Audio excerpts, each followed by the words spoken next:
Hey, welcome to this Literacy Shared Adobe Express challenge. In this tutorial, we're going to learn how to design a summary infographic for any book or film you might be studying in class. If you need free Adobe Express for Education accounts for your school, visit the link on screen. And there you'll also find all the other free things we do for schools like live lessons, teacher training and lesson packs.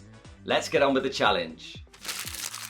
So let's create a summary infographic. I'm going to use the book Matilda by Roald Dahl. I think most of us, or at least lots of us, will know it.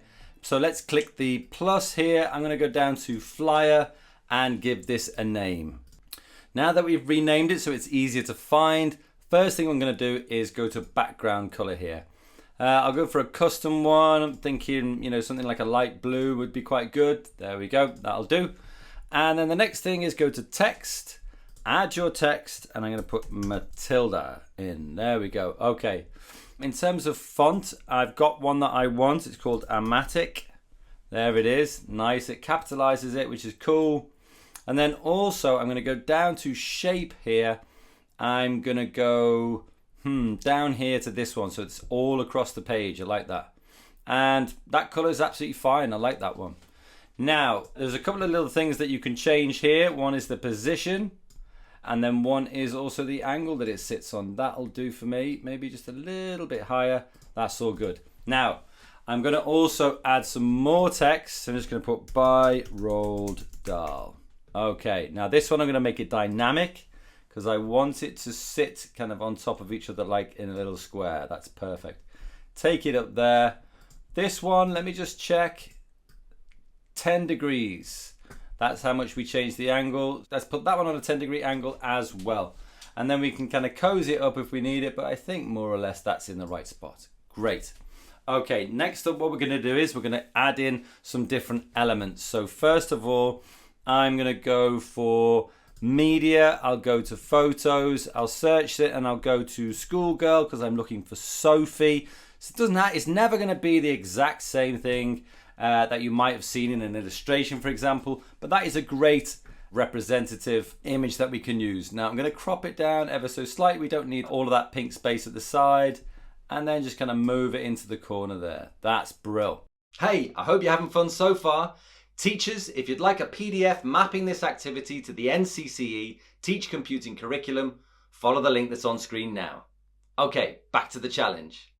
Next thing I'm going to do is I'll go to media again. This time I'm going to go for a newt. I'm looking for an important object in the story. This is one of the important things in the classroom with Miss Trunchbull. So I'm going to select that image, click remove background. You can see where the dog is there. And then it's going to take all that away. Perfect.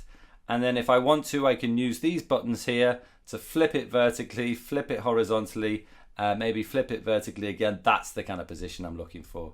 I'm going to resize it ever so slightly, drag it down so it's just kind of like sitting on top of that photo there. That is pretty cool. Okay, next up I'll go back to media, and this time I'm looking for classroom. There we go.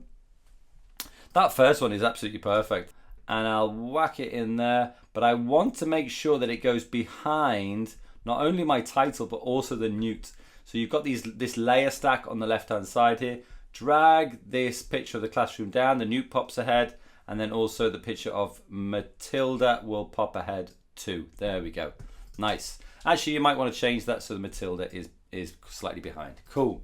And last but not least, I'm going to go here. I'm going to go for lined paper. This is something for a quote. I'm going to put my favorite quote on here. This one's pretty cool. I like the way it's all scrumpled up.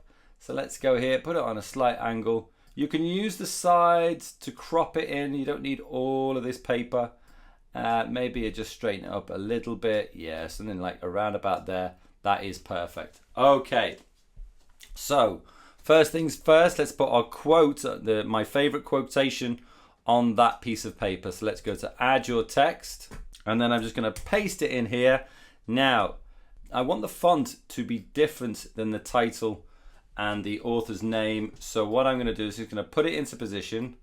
I think it was on sort of an angle like that. It doesn't need to be exactly the same. In fact, it looks kind of good if it's not exactly the same. And then I'm going to go over here, and you could go to recommended fonts here if you like and choose something here. But actually what I'm looking for something quite specific.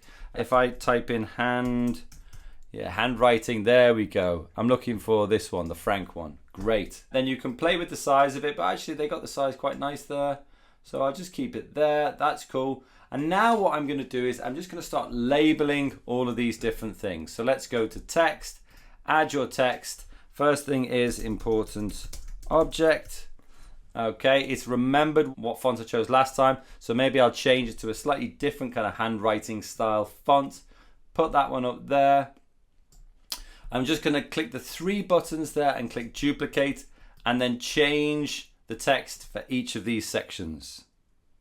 Okay, I've got my text in there, but this last one which says key location, you can't actually see it because the text is dark and the picture is also dark. So with that selected, you can go to something like shadow, for example. You can put a classic shadow on there, but change the color to white.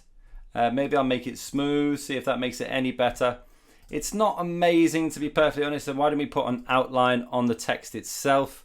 Let's change that to white. There you go. That pops off the page really nicely. I like that. Last but not least, let's go to elements here. And I'm just going to search for arrow.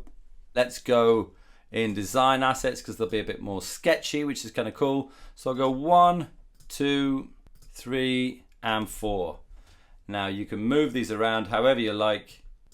Don't forget you can spin them around, but then also flip them as well, which is quite useful. And I don't think I need an arrow for this last key location one because it's on the photo itself. Now it's done, click share in the top right. You can add collaborators by putting in their email addresses here. You can send it to your teacher via Google Classroom, Microsoft Teams, or create a view-only link which you can share with whoever you like. And that's how you create a summary infographic using Adobe Express.